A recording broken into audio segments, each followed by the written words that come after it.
नमस्कार, आप देख रहे हैं मनी सेंट्रल और मैं हूं आपके साथ विशाल शर्मा। क्या 8वें वेतन आयोग के जरिए लाखों केंद्रीय कर्मचारियों की पेंशन व्यवस्था पूरी तरह बदल सकती है? क्या एनपीएस और यूपीएस को खत्म कर फिर से पुरानी पेंशन योजना यानी ओपीएस लागू करने की तैयारी शुरू हो गई? हम ये सवाल इसलिए पूछ रहे हैं क्योंकि कर्मचारियों के सबसे बड़े संगठन यानी एनसीजेसीएम ने अब सरकार के सामने ऐसी मांग रख दी है कि जिसमें सिर्फ ओपीएस की बहाली ही नहीं बल्कि जीपीएफ पर ईपीएफ के बराबर ब्याज, 10 लाख रुपए का इंश्योरेंस कवर और एनपीएस कर्मचारियों को जीपीएफ का जो है विकल्प यानी ऑप्शन देने जैसी बड़ी सिफारिशें जो है शामिल हैं। आखिर कर्मचारियों ने ये मांगे क्यों उठाई, सरकार के सामने क्या क्या प्रस्ताव रखे गए हैं और इससे जो है करोड़ों सरकारी कर्मचारियों और पेंशनर्स पर क्या असर पड़ सकता है, पूरे मामले को समझने की कोशिश करेंगे। पूरी चर्चा में शामिल होने के लिए हमारे साथ मौजूद है हमारे सहयोगी Praveen Sharma sir. Sir, money central में आपका बहुत स्वागत है। Thank you Vishal. तो आज के शो में सबसे पहले स्टाफ साइड ने सरकार से क्या डिमांड की है इसको समझने की कोशिश करेंगे। इसके बाद भारत के बैंकिंग सेक्टर में आने वाले बड़े बदलाव की चर्चा करेंगे और अंतिम में एनएसओ की रिपोर्ट आई है, एक बड़ी ताबड़तोड़ रिपोर्ट है, उसको भी जो है एकदम आसान भाषा में डिकोड करने की कोशिश करेंगे। तो चलिए बिना देर किए फटाफट करते हैं मनी सेंट्रल की शुरुआत। सर, पहली खबर 8वें वेतन आयोग से ही जुड़ी हुई है। कल तक हम लोग लगातार चर्चा कर रहे थे कि बैठकों का जो दौर है और तमाम तरह के जो अपडेट्स थे उससे बाखबर कर रहे थे, लेकिन अब जो लेटेस्ट ये खबर ये आ रही है सर कि जो एनसीजेसीएम ने उन्होंने मेमोरेंडम में ये बातें कही हैं कि जो है ओपीएस वाली जो डिमांड है उसको बड़ी प्रमुखता से उठाया है सर। इसके अलावा वही दिक्कतें आ रही हैं कि एनपीएस और यूपीएस को जो है ख़त्म कीजिए। जो पहला हम लोग जो पुराना जो हम लोग कथन सुनते आते थे कि no NPS no UPS only जो है ओपीएस, इस मामले को और बेहतर तरीके से आपसे समझने की कोशिश करेंगे। क्या है ये नया मामला सर? नहीं, देखिए, जो एनसीजेसीएम के स्टाफ साइड है उसने जो 8th पे कमीशन से मांग की है बड़ी, उसमें जाहिर तौर पर जो आप बता रहे हैं कि साहब पुरानी पेंशन व्यवस्था की बहाली की जाए और एनपीएस और यूपीएस दोनों को रोल बैक किया जाए, वापस किया जाए। लेकिन उन्होंने एक इसमें बड़ी महत्वपूर्ण बात कही है और वो ये कहा है कि जब तक जो ओपीएस की बहाली नहीं होती और या जो एनपीएस और यूपीएस को वापस नहीं लिया जाता उतने पीरियड के लिए आप जो है वो जीपीएफ की या जो जनरल प्रोविडेंट फंड है उसको यहाँ पर लागू कर सकते हैं केंद्र सरकार के कर्मचारियों के लिए जी, उसे लागू किया जाना चाहिए। ओके। इसकी डिमांड की है। दूसरी चीज़ उन्होंने ये कहा है कि जब आप जीपीएफ को लागू करेंगे तो इस पर जिस तरह से ईपीएफ में आप ब्याज देते हैं वो आप यहाँ पर ब्याज देंगे और इसमें जो डिपॉजिट लिंक्ड इंश्योरेंस जो स्कीम है जी,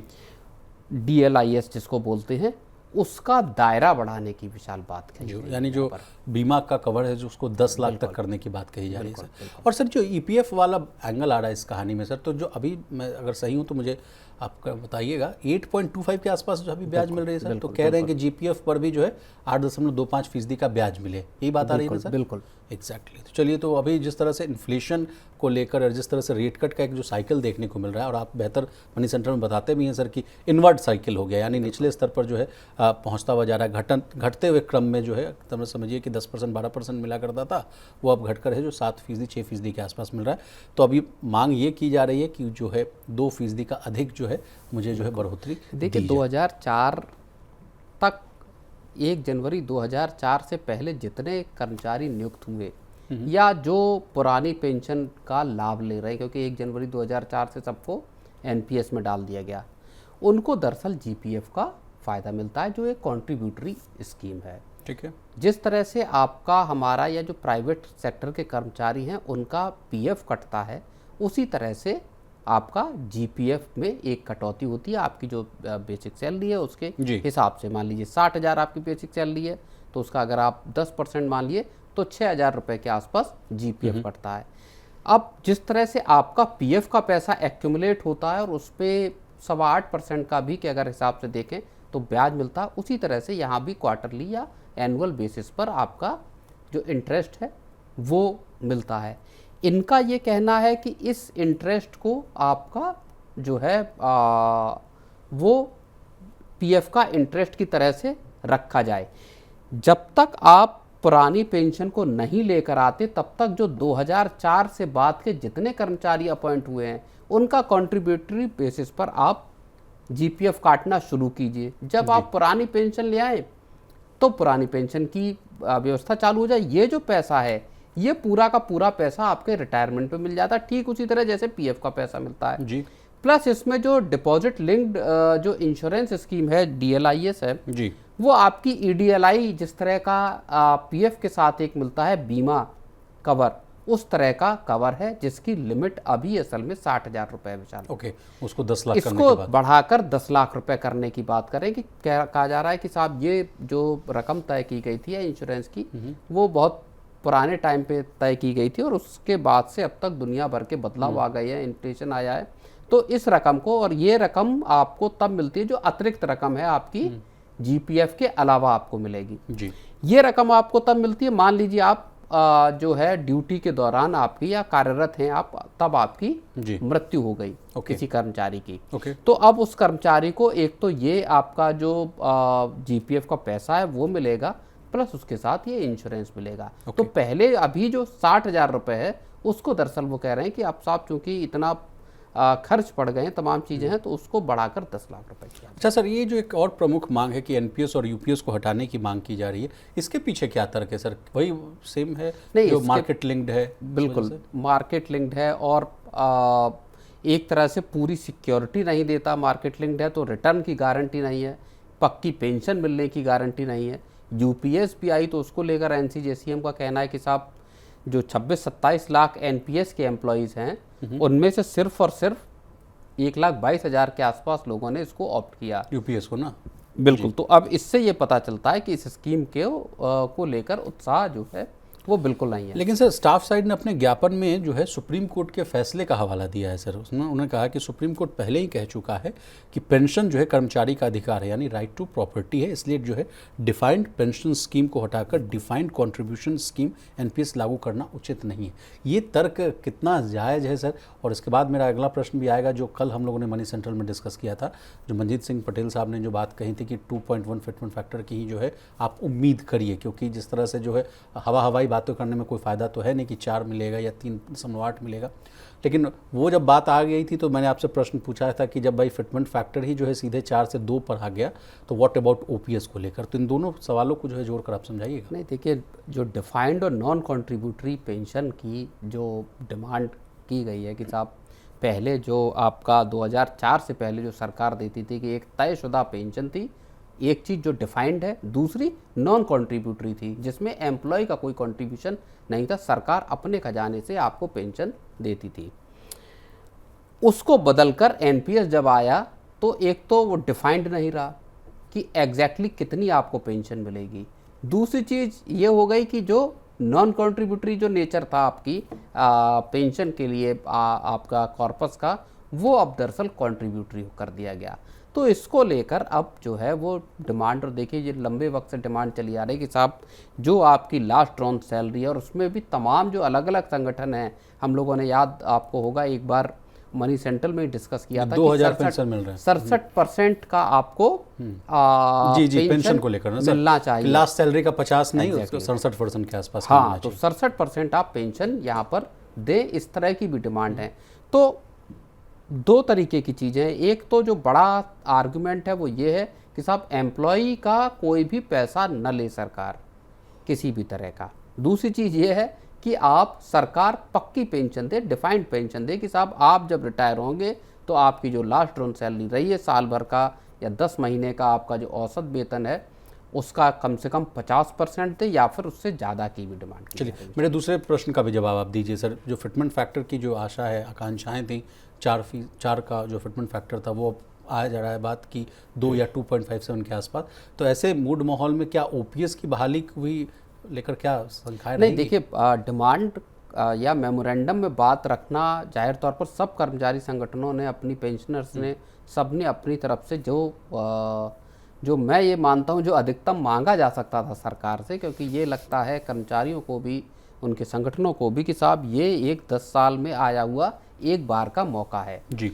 और इसीलिए एक बार जब हम रिफॉर्म को लेकर बात कर रहे थे विशाल, आपको याद होगा, तब इस तरह की चीज़ें आई थी कि क्यों ना इस पूरे जो 10 साल वाली प्रोसेस है उसको 5 साल कर उसको 1 साल कर दिया जाए। 5 साल में नहीं, हर साल आप सरकार वेतन को रिवाइज करे, हर साल तमाम कर्मचारियों की अप्रेजल की प्रोसेस हो और उसमें उनकी अकाउंटेबिलिटी से लेकर उनके जो परफॉर्मेंस है उसका रिव्यू किया लेकिन जाए। सर क्या फिर, लेकिन हर साल वेतन आयोग बनेगा फिर? वो नहीं, वेतन आयोग बनाने की हर कॉन्सेप्ट साल ही खत्म कर दिया जाए। हाँ बिल्कुल, एक अथॉरिटी बनाने की बात करी गई थी, नेशनल कंपनसेशन अथॉरिटी। ठीक है। उस नेशनल कंपनसेशन अथॉरिटी के जरिए आप सालाना रिव्यू कीजिए और सालाना रिव्यू करके कर्मचारियों का कितना वेतन बढ़ोतरी हो, डीए क्या क्या हो, इन्फ्लेशन का क्या लेवल है, उसके हिसाब से आपके जो भत्ते हैं वो क्या निकल कर आ रहे हैं। मुझे लगता है 10 साल का जब आप प्रावधान जब आपने किया, तब एक मुश्किल ये पैदा हो जाती कि कर्मचारी अपनी तरफ से पूरा जोर लगाते हैं और सरकार के सामने विकट स्थिति ये है कि अब अगर आप 2.57 भी देते हैं तब भी आपके ऊपर बड़ा बर्डन है, या 2.0 का भी अगर आप फिटमेंट फैक्टर देते हैं तब भी आप समझिए कि सैलरीज यहाँ पर डबल होंगी। उसके साथ अगर आप भत्ते जोड़ लीजिए और फिर आप 2 साल का या 20 महीने का अगर आप एरियर जोड़ते हैं तो सरकार का खजाना एकदम उस पर भारी बर्डन यहाँ पर पड़ता है।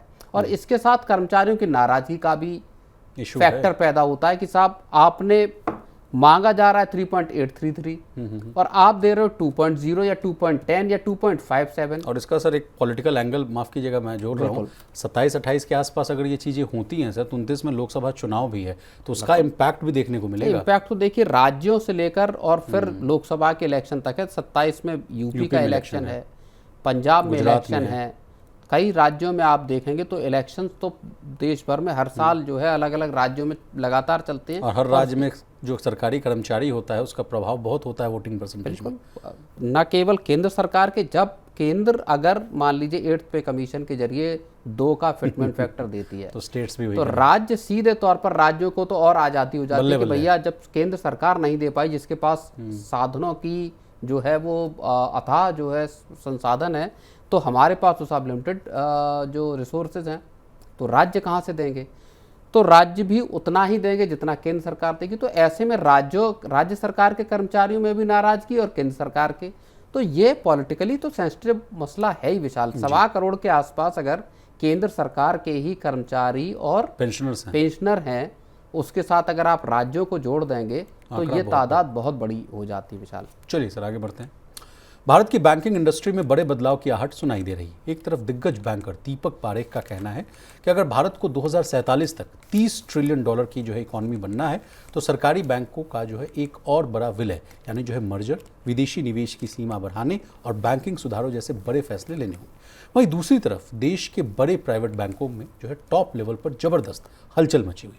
एक्सिस बैंक और बंधन बैंक के सीएफओ के इस्तीफों के बाद जो है अब कोटक महिंद्रा बैंक के सीईओ के पद छोड़ने के फैसले ने जो है बैंकिंग सेक्टर में जो है लीडरशिप को लेकर जो है जो बड़ा बदलाव जो है वो उसकी बहस छेड़ दी है। आखिर बैंकिंग सेक्टर में ये बड़े बदलाव क्यों हो रहे हैं? क्या सरकार फिर से बैंकों का मर्जर करेगी और इसका आम जो है कस्टमर्स, कर्मचारी और इन्वेस्टर्स पर क्या असर पड़ेगा? आइए आसान भाषा में पूरी कहानी को समझते हैं प्रवीण सर से। सर, बैंकों की कहानी है, आपसे समझने की कोशिश करेंगे। कल एक बड़ी खबर आ रही थी, दीपक पारेख साहब ने जो है कुछ सुझाव दिए हैं। सबसे पहले उन सुझावों से कहानी की शुरुआत करते हैं, उसके बाद हम लोग आएंगे जो तरह जो इस्तीफे हो रहे हैं या रिशफलिंग कहिए उसको, बेसिकली उसको समझेंगे। Over to you. नहीं बिल्कुल, देखिए बैंकों में पिछले कुछ अगर आप वक्त का कामकाज देखेंगे तो बड़ा गहमा गहमी वाला माहौल बैंकों में बना हुआ है। और ख़ास तौर पर अगर आप पिछले साल को देखेंगे तो इंडसइंड बैंक का मामला सामने आया, उसके बाद अभी HDFC जैसा जो दिग्गज बैंक है उसका मामला सामने आया, और इसी पूरे उसमें जहां RBI कई तरह के जो है एक्शन ले रहा है, इस बीच में जो दिग्गज बैंकर हैं, वेटरन बैंकर, जिनको अगर मैं मतलब अतिशयोक्ति नहीं होगी अगर ये कहा जाए कि भारत के बैंकिंग सेक्टर के जो कुछ बड़ी शख्सियतें, पुरोधा लोग हैं, उनमें दीपक पारेख का नाम आता है। KV कामत हो गए, दीपक पारेख हो गए, जिनको पूरी बुनियाद रखने के लिए जाना जाता। दीपक पारेख लंबे वक्त तक HDFC बैंक के केंद्र में रहे, चीफ रहे। तो अब उन्होंने कई तरह के सुझाव दिए और ऐसे वक्त पर सुझाव दिए विशाल जब HDFC बैंक का ही मामला सुर्खियों में बना हुआ है, तानु चक्रवर्ती के इस्तीफे और उसके बाद की पूरी घटनाक्रम। अब उन्होंने साहब कहा है कि देखिए बैंकिंग सेक्टर में अब तक के जो रिफॉर्म हुए वो हो गया, एक पीढ़ी का काम हो गया। अब बैंकिंग सेक्टर को नई पीढ़ी के रिफॉर्म के रास्ते पर लेकर जाना पड़ेगा, जहां आपका न सिर्फ बॉन्ड मार्केट्स की डेप्थ बढ़ानी है बल्कि कई सारे छोटे छोटे बैंकों की जगह कुछ बैंक रहें लेकिन बड़े बैंक रहें। और देखो सरकार भी जी। इस दिशा में लगातार काम कर रही, जहां पर 4 बड़े बैंक देश में बनाने की बात है, कम से कम सरकारी सेक्टर की अगर हम बात करते हैं। अभी फिलहाल 12 बैंक है ना सर? बिल्कुल, सरकारी बैंकों की अगर हम बात करें तो 12 सरकारी बैंक है विशाल जी सर। इसके अलावा सर वो कह रहे हैं कि विदेशी निवेश यानी जो है एफडीआई की जो है लिमिट, जो सीमा है उसको बढ़ाने की बात कही जा रही है। सरकारी बैंकों में जो है विदेशी निवेश की सीमा 20% है, निजी बैंकों में 74% है, इसको बढ़ाने की बात कही जा रही है। इसका क्या मतलब है सर? अगर ये किया जाए तो इसका क्या रिजल्ट होगा? जो सरकार का एक प्लान है जिस पर हम लोगों ने भी कई बार, और ये खबर भी ग्लोबल बैंक बनाना,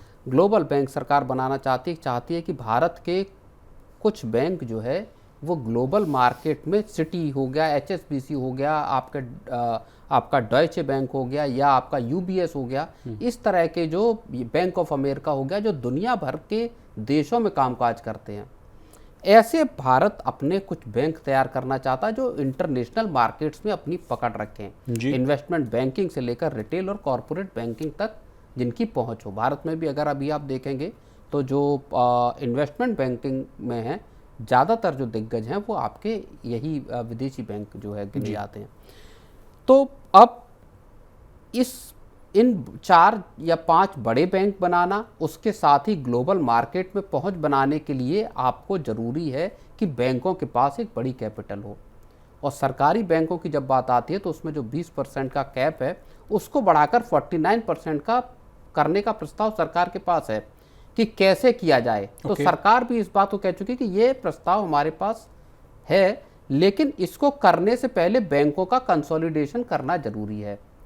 बैंक इस स्थिति में हो जहां पर कि फिर उनको, अगर आप 49% स्टेक अगर आप एफडीआई उसमें लेकर जाना चाहते हैं तो उसके लिए बैंक तैयार हों, और अगर 49% कैपिटल विदेशी आती है तो एक बड़ी पूंजी वाले बैंकों के तैयार होने का विशाल रास्ता तो खुलेगा। सर इस कदम से क्या विरोध होने की भी संभावना है या नहीं है? बिल्कुल विरोध हो सकता है बैंकों में। कई बार मैंने देखा सर कि सड़क से लेकर संसद तक ये मामला उठता है, जैसे वॉलमार्ट को लेकर भी हमने बिल्कुल देखिए, विनिवेश को लेकर भी लंबा चौड़ा विरोध, अगर आप शुरुआती दौर देखेंगे जब विनिवेश का कार्यक्रम शुरू हुआ था, खास तौर पर जब उसको रफ्तार दी गई अटल बिहारी वाजपेयी की सरकार के टाइम पर, तब से लेकर विनिवेश होता है या निजीकरण होता है तो उसका लगातार विरोध होता है। और ख़ासतौर पर जो कर्मचारी हैं उनके द्वारा कि साहब आप कंपनी बेच दोगे तो जिन लोगों की नौकरियां लगी हैं, जिनको सरकार से फ़ायदे मिलते हैं, सरकार से पैसा मिलता है, सैलरी मिलती है, उन तमाम लोगों की नौकरियां जाने का, उनको तमाम मिलने वाले सरकारी फ़ायदों का नुकसान होगा, वो खत्म कर दिए जाएंगे। अभी कितनी मशक्क़त से, इतनी मुश्किल से, तो अभी सर लगता है 4-5 दिन का जो बड़ा आंदोलन करने वाले थे एसबीआई वाले लोग, वो लगता है वो थमते हुए नजर आए थे, लेकिन शायद लगे कि आप बीएसएनएल का मामला देख लीजिए, लगातार बीएसएनएल के निजीकरण को लेकर लगातार विरोध हुए, सरकार वीआरएस दे रही है, निजीकरण कर पाने में नाकाम रही। चलिए सर, उन्होंने एक और बात कही है सर कि भारत में जो कंपनियां जो हैं अभी भी ज़्यादातर जो है बैंकों से कर्ज लेती है। मैं आपका ध्यान जो है कॉर्पोरेट बॉन्ड जो है मार्केट उसको मजबूत बनाए रखने को लेकर जो वो जोर दे रहे हैं, इस मामले को समझना चाहता हूँ। ये क्या समस्या है सर, प्रॉब्लम है? नहीं देखिए, दीपक पारेख ये कहना चाह रहे हैं कि भारत का बॉन्ड मार्केट अभी इतना बड़ा और इतना मजबूत नहीं है कि वहाँ से कंपनियों की ज़रूरतों को पूरा किया जा सके। अब अभी अगर कंपनी कोई केपेक्स लगाना चाहती है, मान लीजिए किसी कंपनी को 1 लाख करोड़ रुपए की पूंजी डिप्लॉय करनी है, भारत में पैसा इन्वेस्ट करना है, उसके लिए उसके पास एक रास्ता होता है सबसे बड़ा, वो ये होता है कि आप बैंक के पास जाएं और बैंक से कहें कि साहब आप हमको पैसा उधार दीजिए और इस पैसे से हम फिर अपना इन्वेस्टमेंट करेंगे। अब बैंकों के पास जो कॉर्पोरेट क्रेडिट डिमांड है या ओवरऑल अगर आप क्रेडिट डिमांड देखेंगे तो अच्छी खासी और उसमें तेज ग्रोथ है, 17.5% से ऊपर की बैंकों की क्रेडिट ग्रोथ है।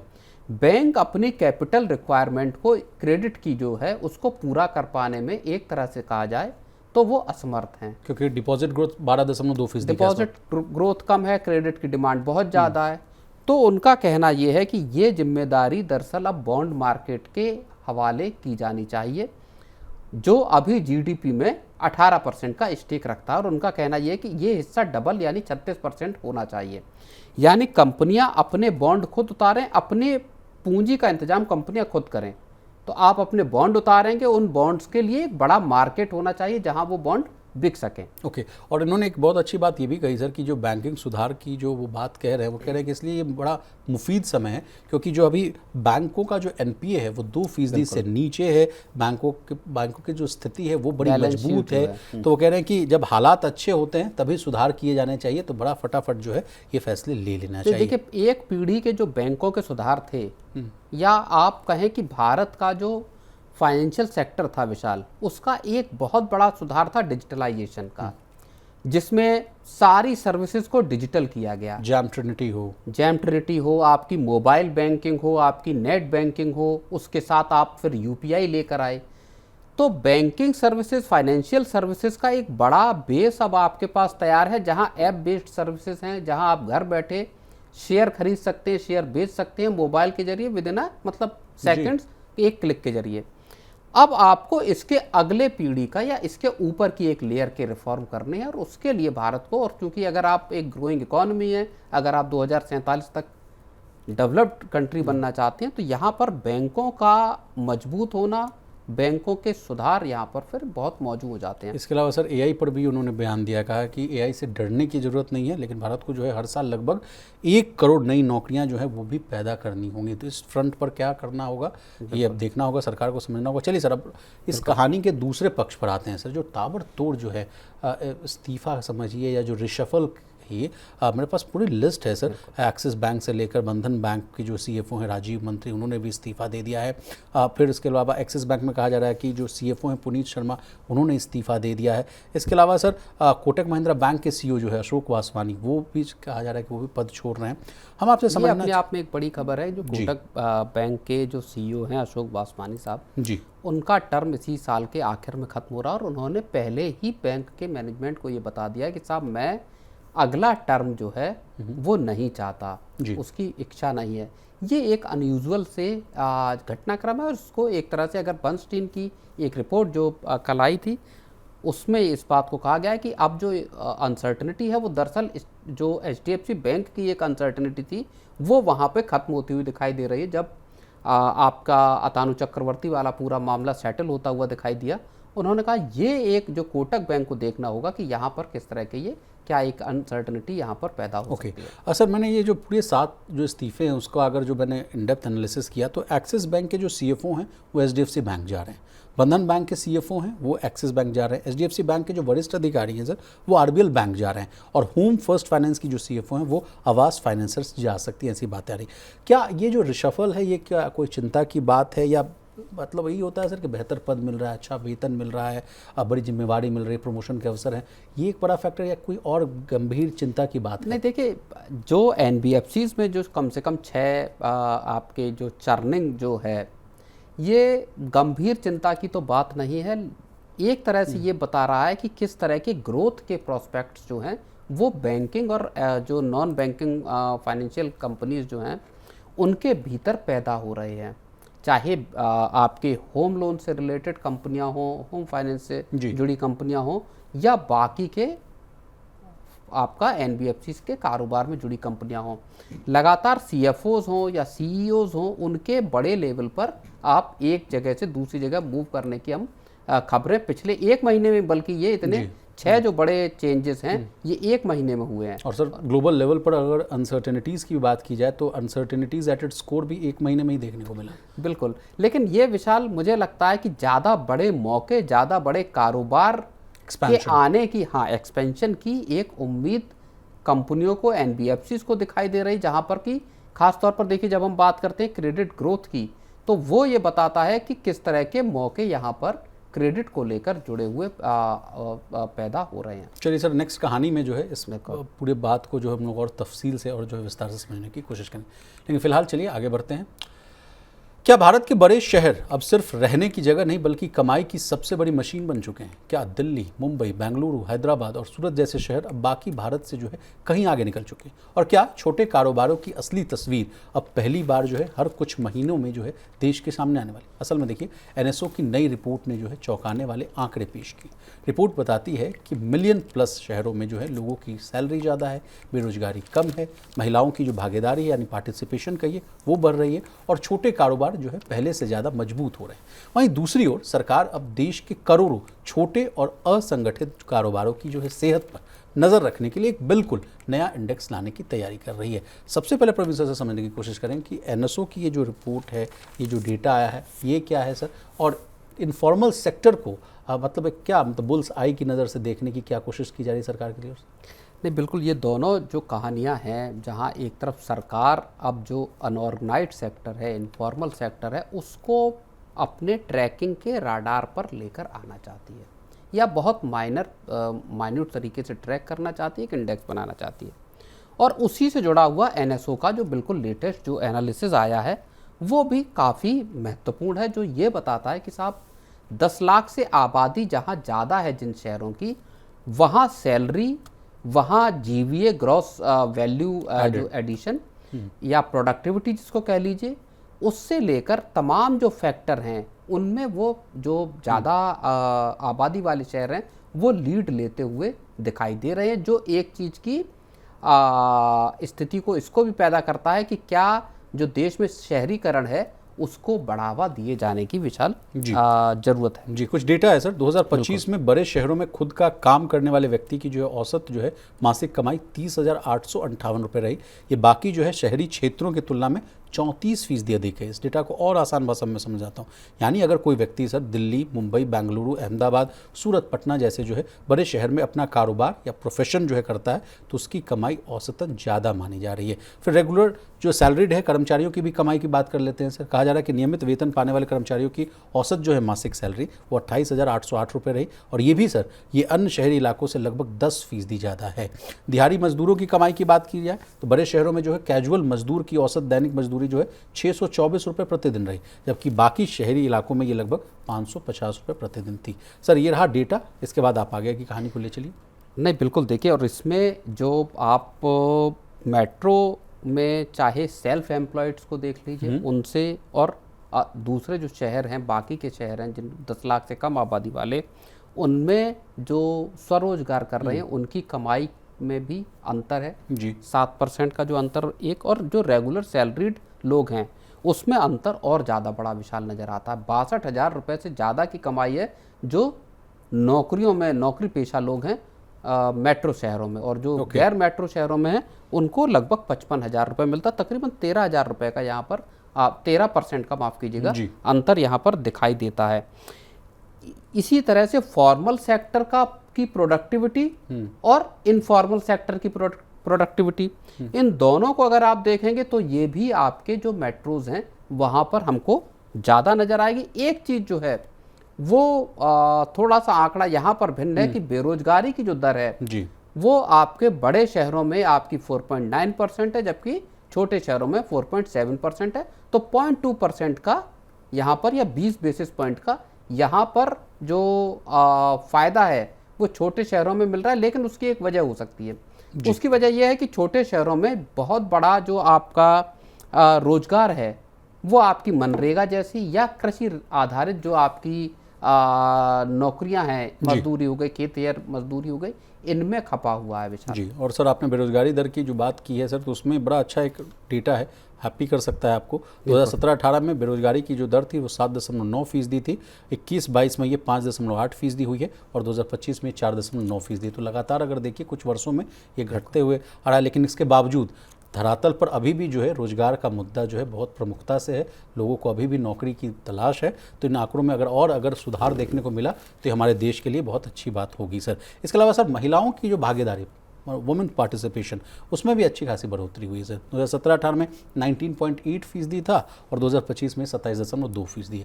इसी के साथ मुझे याद आ रहा है सर, जब हम लोग तैयारी वैयारी किया करते थे उस समय क्रिस्टियन लगार्ड हुआ करती थी, IMF की चीफ, वो कहा करते थे कि भारत जैसे देश को जो है अपना अगर जो GDP बढ़ाना है या इसमें जो है डबल डिजिट ग्रोथ पानी है, उससे भी ज़्यादा पाना है, तो अगर वुमेन पार्टिसिपेशन, वुमेन अगर वर्क फोर्स में आती हैं और 50% आबादी आ जाती है तो इसमें देखिए भारत की सारी समस्याएं दूर हो सकती हैं। तो अगर ये डेटा भी और अगर सुधरता हुआ नजर आए सर तो बहुत बेहतर होगा। कुछ ऐड करेंगे सर? नहीं, बिल्कुल, देखिए, महिलाओं की भागीदारी जाहिर तौर पर बढ़ रही है और शहरों में बढ़ रही है, क्योंकि शहरों में आपको पढ़ाई लिखाई के अवसर भी हैं और आपको अपनी नौकरी या अपना व्यवसाय करने के दोनों के मौके हैं।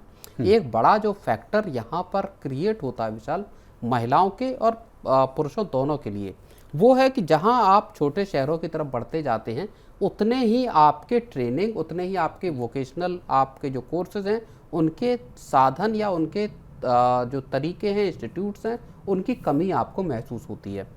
सरकार का फोकस इन जब इस तरह के एनएसओ के आंकड़े, जो सरकार का ही आंकड़ा है, इस तरह के जब आंकड़े आते तो सरकार को इस तरह की जो नीतियां हैं, पॉलिसी फॉर्मेशन है, वहाँ पर इस बात को फिर पॉलिसी बनाने में सरकार को सोचना चाहिए कि क्या वो उपाय किए जा सकते हैं जहाँ से कि छोटे शहरों में ज़्यादा रोजगार पैदा हो सकें। चलिए सर, अब एक लास्ट सवाल आपसे पूछूंगा। मॉस्पी के तरफ से खबर आ रही है कि जो सांख्यिकी और कार्यक्रम कार्यान्वयन मंत्रालय जो होता है सर, वो एक नया जो है इंडेक्स तैयार कर रहा है सर। इसका नाम है अनइनकॉर्पोरेटेड इंटरप्राइजेज इंडेक्स। सर ये इंडेक्स है क्या और इसमें क्या पता चलेगा सर, और इसका क्या सरोकार है हमारे और आपके जैसे इन्फॉर्मल सेक्टर में जो काम कर रहे हैं? ये विशाल, मुझे लगता है कि पिछले कई दशकों में की जाने वाली सबसे महत्वपूर्ण एक्सरसाइज है सरकार की तरफ से जी, क्योंकि सरकार के पास तमाम तरह के आंकड़े मासिक तौर पर, मंथली बेसिस पर और क्वार्टरली बेसिस पर या हाफ ईयरली या सालाना बेसिस पर सरकार के पास आंकड़े आते हैं। ज़्यादातर आंकड़े मॉस्पी की तरफ से होते हैं, चाहे जीडीपी के नंबर हो या बाकी के नंबर हो। पीएमआई का नंबर आता है, कोर डेटा का नंबर आता है, कोर आउटपुट का नंबर आता है, आपका मैन्युफैक्चरिंग के नंबर आते हैं, जीडीपी का क्वार्टरली नंबर आता है, आपका इन्फ्लेशन का मंथली नंबर आता है सरकार के पास, जीएसटी के मंथली नंबर आते हैं आपके पास जी। तो तमाम तरह के जो नंबर हैं आपको, वो आपको मंथली या क्वार्टरली सरकार को मिलते हैं। लेकिन जो सेक्टर आपको 15 करोड़ से ज़्यादा का रोजगार मुहैया करा रहा है, जो देश की आप समझिए कि टोटल ओवरऑल जो वर्कफोर्स है उसका 80% से ज़्यादा जो सेक्टर आपको रोजगार दे रहा है, नौकरियां दे रहा है, उसमें सारे के सारे इनफॉर्मल सेक्टर में के जो एंटरप्राइजेस हैं या जिसको अनइनकॉर्पोरेटेड सेक्टर के एंटरप्राइजेस कहा जाता है, उनकी ट्रैकिंग, उनके डेटा, उनकी स्थिति, इसके बारे में आज तक इतने साल हो गए, आज तक सरकार के पास कोई डेटा नहीं आया।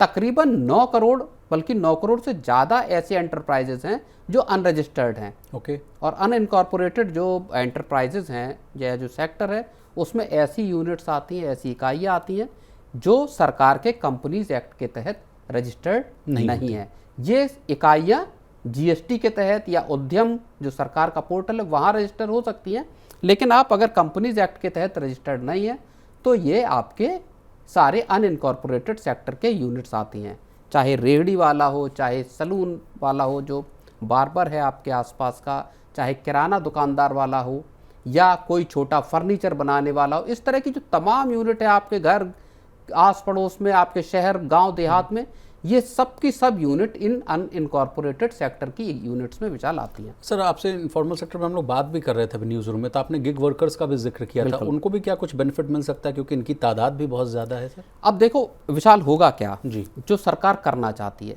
एक इंडेक्स बनेगा, इस इंडेक्स के तहत इनका हो सकता है मंथली, या वैसे इसको लेकर आने का टारगेट 2031 का था जी, लेकिन सरकार इसको जल्द से जल्द लेकर आना चाहती है। क्यों, कारण क्या है? कारण सबसे बड़ा ये है कि सरकार बेरोजगारी का सही डेटा निकाल कर लाना चाहती है, जिसको लेकर बहुत विरोध भी होता है। एक चीज सरकार दूसरा ये जानना चाहती कि साहब आपके आस पड़ोस का जो कामकाज है वो किस तरह से चल रहा है, मतलब आपका पड़ोस में फर्नीचर वाला है तो उसका धंधा किस तरह से चल रहा है, कितने लोग इस यूनिट में कार्यरत हैं। कोई मान लीजिए आपके शहर में कोई कूलर बनाने का कारखाना खोले है, रजिस्टर्ड नहीं हो सकता, जीएसटी पर रजिस्टर्ड हो, जीएसटी का अपना बिल दे रहा हो, ई वे बिल से सामान मंगा रहा हो, ई वे बिल का भी जो फास्ट मूविंग इंडिकेटर्स हैं उसमें दरअसल ये आज तक चीज़ें आई ही नहीं। ओके। तो सरकार ये जानना चाहती कि साहब कितने लोग रोजगार में आ रहे हैं, कितने लोग रोजगार से जा रहे हैं, कितने लोग नया धंधा लगा रहे हैं, ये डेटा सरकार के पास हो। अब इस डेटा को सरकार के पास आ जाएगा तो होगा क्या सर? बेहतर प्लानिंग होगी। एग्जैक्टली सरकार को सबसे बड़ी बात जो है वो रोजगार के फ्रंट पर सरकार को ज़्यादा बेहतर नीतियां बनाने में मदद मिलेगी जी। जैसे सरकार जो इंटर्नशिप स्कीम लेकर आई पीएम वाली जी, और अप्रेंटिसशिप स्कीम, माफ़ कीजिएगा, सरकार सोचती थी कि इसमें 1 करोड़ एनरोलमेंट हो जाएंगे, उसमें सरकार की उम्मीद से बिल्कुल ना के बराबर भी एनरोलमेंट नहीं हुए। तो इसका मतलब ये हुआ कि सरकार के पास डेटा का एक अभाव रहा, जहां पर आपके पास डेटा सेट ही नहीं था। पॉलिसी मेकिंग में भी बड़ा तो मदद फिर मिलेगा। पॉलिसी मेकिंग में फर्क पड़ेगा। रिजर्व बैंक को ये आइडिया लगाने में मदद मिलेगी कि साहब इन्फ्लेशन का लेवल किस तरह का है, क्या इन्फ्लेशन ब्रॉड बेस्ड है या इन्फ्लेशन सतही लेवल पर है, क्या डिमांड बढ़ रही है उसकी वजह से इन्फ्लेशन बढ़ रहा है, या डिमांड मान लीजिए रूरल और सेमी अर्बन सेक्टर में घट रही है लेकिन इन्फ्लेशन बढ़ रहा है आपका। कई बार ऐसे आरोप भी आए सर कि बिल्कुल। हम खरीदने जा रहे हैं कोई सामान या बाजार में हम जा रहे हैं तो हमें महंगाई लग रही है और सरकार जो डेटा रिलीज करे चाहे WPI का हो या CPI का हो तो वो अलग है, उसमें बहुत विरोधाभास होता है। बिल्कुल। तो जब भारत जैसे आप 150 करोड़ की आबादी की बात करते हैं, जहाँ 50-55 करोड़ के आसपास जो है तादाद जो है वो आप कहें कि वर्क फोर्स में एक तरह से मानी जाती है कि जो कामकाजी लोग हो सकते हैं, वहाँ पे इस तरह का डेटा अगर लोग सरकार के पास नहीं है तो ये पॉलिसी फॉर्मेशन में एक बड़ा आपको लैग देता है, एक बहुत बड़ी कमी यहाँ पर गैप पैदा करता है। चलिए सर, हम तो यही उम्मीद करेंगे 2031 का सरकार इंतजार नहीं कर रही तो अच्छा कर रही है, लेकिन अब इतना जल्द इसको लागू करती है ये देखना होगा। चलिए प्रवीण सर, आपका बहुत शुक्रिया, आपने कीमती समय निकाला, तमाम विषय को बहुत ही आसान भाषा में विस्तार से समझाने की कोशिश की। तो आज के मनी सेंटर में बस इतना ही। इसी तरह देश, दुनिया और बिजनेस जगत से जुड़ी तमाम ताज़ा तरीन खबरों के लिए बने रहिए हमारे साथ और देखते रहिए मनी9।